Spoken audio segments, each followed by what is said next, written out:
Bonjour ou bonsoir à toutes et tous.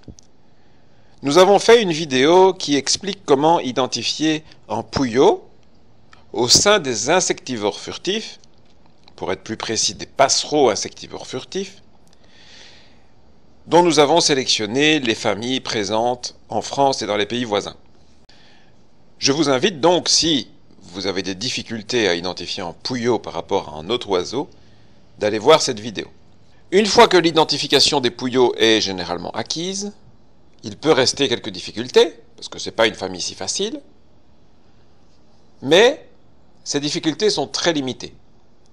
Je l'ai expliqué dans la leçon précédente, il y a la fauvette des jardins et les hippolaïs, en particulier l'hippolaïs polyglotte.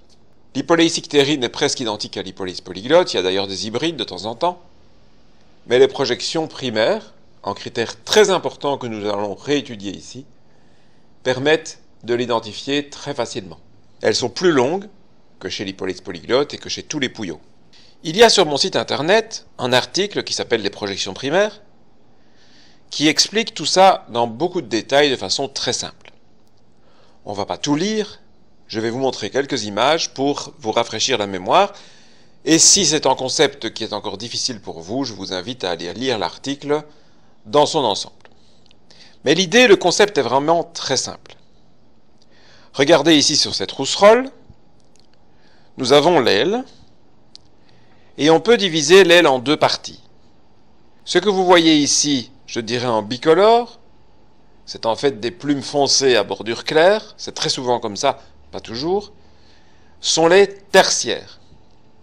Alors, ce sont les tertiaires, parce que c'est la suite des primaires, aile primaire, la main, aile secondaire, l'avant-bras, et en quelque sorte, ce sont les plumes du bras atrophiées, donc très courts, et de fait, les tertiaires chez les passereaux, en général, il y en a 3. 1, 2, 3. Alors que les secondaires et les primaires sont bien plus nombreuses. La projection primaire est la proportion de ce qui dépasse des primaires, ici, donc que j'entoure avec mon curseur, par rapport au reste de l'aile et plus précisément la longueur des tertiaires. C'est ce qui est représenté ici par ce schéma, où on considère la longueur des tertiaires comme 100, on peut aussi dire 1, mais bon, ici on va parler en pourcentage, et donc on regarde ce qui dépasse, ici ce qui dépasse c'est 60%, on a une projection de 60%. Alors rassurez-vous, il ne faut pas regarder le pourcentage à l'unité près, c'est en ordre de grandeur. Vous avez les très longues projections qui font 100% ou plus, c'est-à-dire où ce qui dépasse des primaires est aussi long que les tertiaires ou plus. Il y a les projections, je dirais, moyennes, de l'ordre de la moitié, comme ici, 60%, c'est proche de 50%. Autrement dit, les primaires qui dépassent, la projection primaire est de l'ordre de la moitié de la longueur des tertiaires. Puis il y a les projections primaires très courtes, c'est-à-dire qu'on voit à peine le bout des primaires, moins de 40%. Il y a aussi rarement des projections inexistantes. En Europe, il n'y a que 2 cas, ce sont les Motacillidés, à savoir la famille des pipites et bergeronnettes, et la cisticole des joncs. On vous explique ça vraiment dans tous les détails, avec divers exemples, des schémas, des oiseaux de terne, des oiseaux colorés. Ici, vous voyez, il n'y a pas de projection primaire, c'est donc en Motacillidés, c'est en pipite. Ici, on compare 3 pouillots. Un pouillot à projection longue, à savoir le pouillot-phytis, un pouillot à projection moyenne, à savoir le pouillot véloce, et un pouillot à projection courte, à savoir ici le pouillot des Canaries. C'est finalement la seule chose à retenir, et une fois que vous savez ça, vous pouvez identifier la majorité des pouillots que vous verrez en Europe. Vous voyez, l'article est très étoffé, avec divers exemples, différents angles, d'autres oiseaux que les insectivores furtifs, ici des limicoles. Il n'y a pas que chez les passereaux que les projections primaires sont des critères importants. Et donc, je vous invite à aller voir cet article si ce concept est nouveau pour vous. Sinon, continuons, nous allons identifier les pouillots de chez nous avec la projection primaire comme critère principal. Dans la leçon précédente, nous avons donc identifié les pouillots par rapport aux autres familles, Et il n'y a qu'un seul genre de pouillot. Donc il n'y a pas d'étape intermédiaire, on va directement à l'espèce. Toutefois, il est vraiment important d'avoir une liste des possibilités. Donc, vous êtes à un endroit, à un moment donné, vous savez que vous avez un pouillot, eh bien, il faut savoir quels sont les pouillots possibles à cet endroit, à ce moment. En plein hiver, en Europe occidentale, logiquement, il n'y a que le pouillot véloce, donc il n'y a pas d'exercice. Quand les pouillots commencent à rentrer d'Afrique, au printemps, les zones les plus pauvres, comme la Belgique, comme le nord de la France, n'offrent la possibilité d'observation que de 3 espèces de pouillots. Le pouillot véloce, le pouillot fétis et le pouillot siffleur. Le pouillot véloce a une projection primaire moyenne et se distingue donc facilement des 2 autres qui ont des projections primaires longues. C'est non seulement le meilleur critère, mais on pourrait presque dire que c'est le seul en dehors de la vocalisation, puisque si vous regardez les livres d'il y a encore 30 ans, les guides de terrain, on vous disait le pouillot fétis indiscernable du pouillot véloce sauf quand il chante. Entre-temps, on a démontré que le critère des projections primaires permettait une distinction totale entre les 2 espèces. C'est donc un critère vraiment important à appliquer aux pouillots, que vous pourrez appliquer également aux hippolaïs, ictérines et polyglottes, dont la distinction est à peu près identique. Hippolaïs polyglotte, projection moyenne, environ 50-60%, et hippolaïs ictérine, projection longue, environ 100%, voire un peu plus. Donc, nous prenons ces 3 pouillots et nous les regardons. Il est important de souligner que, bien que ce soit rare, il existe des pouillots véloces qui ont les pattes claires, en particulier les juvéniles à l'automne, et des pouillots fétis qui ont les pattes noires, ça c'est encore plus rare, mais il y en a. Et donc, la couleur des pattes n'est pas fiable, contrairement aux projections primaires. Bien entendu, la couleur des pattes vient à confirmer, mais si vous avez un pouillot à projection longue avec des pattes noires ou un pouillot à projection courte avec des pattes claires, ça vaut la peine de regarder à 2 fois avant d'aller à l'identification. Les projections primaires du pouillot siffleur sont les plus longues des 3, et même de tous les pouillots d'Europe de mémoire, mais la différence avec le pouillot fétis est faible, et c'est difficile de juger exactement sur le terrain. Par contre, bien que les critères de couleur soient à éviter parce qu'il y a toujours des problèmes d'éclairage, de distance, de contre-jour, etc., la couleur est particulièrement différente par rapport au pouillot fétis, au niveau des pouillots. On ne peut pas comparer avec des chardonnerets et des verdiers. La plupart des pouillots ont le même plumage, mais le pouillot siffleur est beaucoup plus vert dessus, un vert beaucoup plus vif. Dessous, il est plus blanchâtre, il paraît vraiment blanc, selon l'éclairage, mais ce blanc du ventre et de la poitrine contraste avec la gorge jaune, et la délimitation est nette, contrairement à celle du pouillot fétis, qui peut être jaunâtre et blanchâtre mélangé, mais il y a plutôt un dégradé, en mélange de toutes ces couleurs, et il n'y a pas de délimitation nette comme chez le pouillot siffleur. La meilleure façon d'apprendre à identifier les oiseaux, c'est de jongler avec les espèces communes, pour seulement plus tard s'intéresser aux espèces plus rares. C'est beaucoup plus facile que de commencer avec tout d'un coup. L'idée, c'est d'avoir conscience de la liste des oiseaux qui existent, par exemple, dans votre pays. Ici, il s'agit des pouillots qui existent en France. Et puis, vous étudiez les espèces que vous avez dans la région où vous observez, par exemple les 3 espèces qu'on vient de voir, et puis petit à petit, vous pouvez ajouter à votre champ d'intérêt 1 ou 2 espèces de façon systématique. Et alors, vous allez voir comme ça devient facile par rapport au moment où vous les regardez tous et vous avez l'impression que tout se mélange. Donc ici, on va prendre un pouillot qui était avant classé dans les rares et accidentels, mais qui ne l'est plus, tellement cet oiseau rare est régulier. On va dire que c'est le plus commun des rares.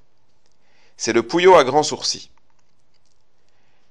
Le pouillot à grand sourcil, il a effectivement un grand sourcil, mais surtout, c'est un pouillot à barre à l'air.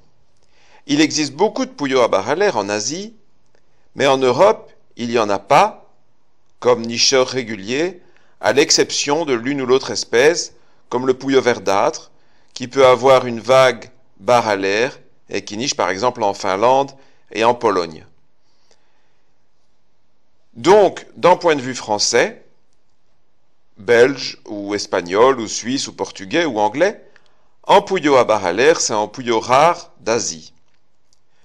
On ne va évidemment pas tous les faire.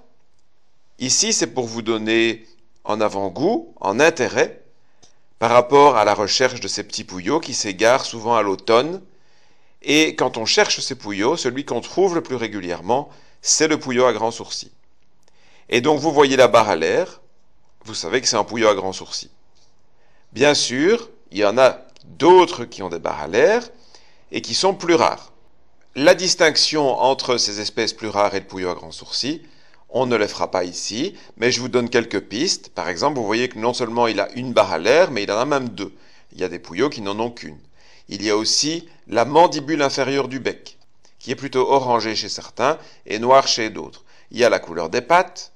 Il y a également la projection primaire, bien entendu, qui revient comme critère entre ces différents pouillots.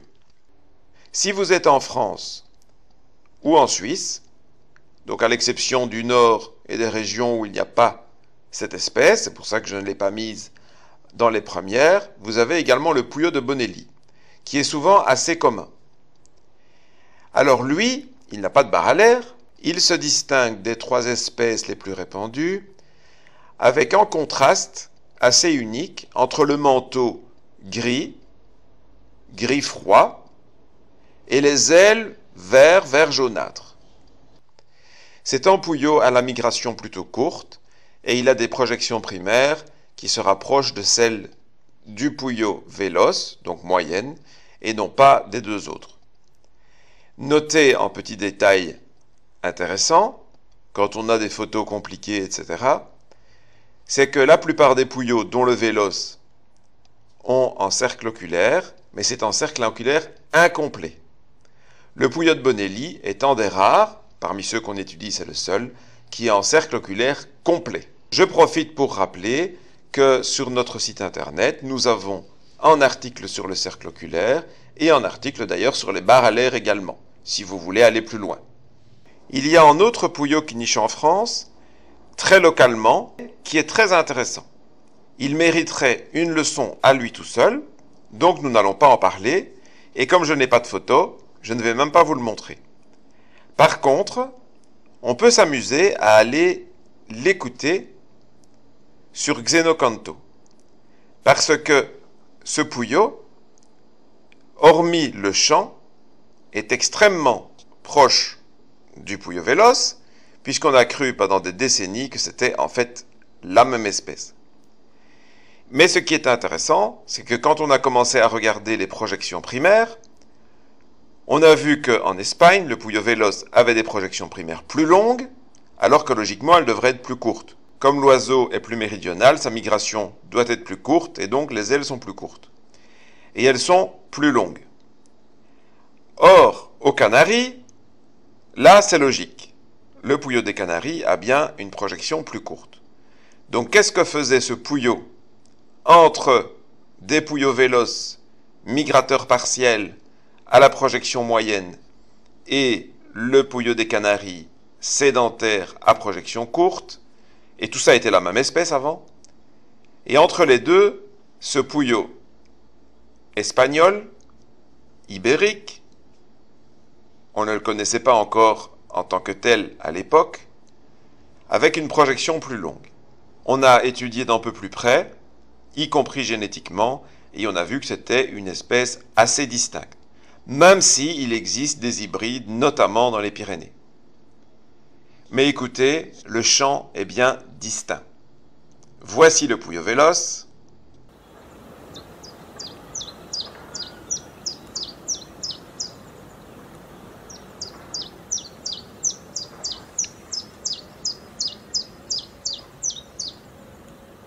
Et voici le pouillot ibérique.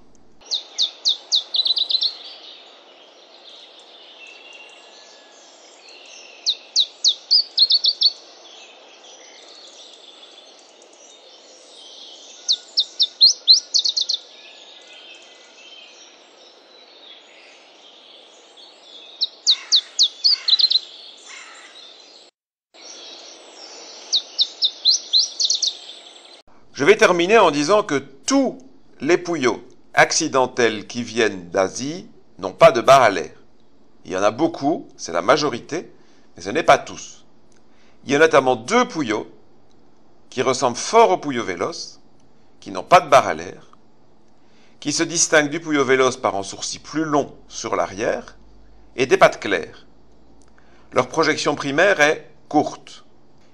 À l'occasion de cette leçon, j'ai fait une page comparative pour distinguer les deux, le Puyo brun et le Puyo de Schwartz, qui se ressemblent énormément, et j'ai mis à côté un Puyo véloce pour également comparer avec cette espèce de référence.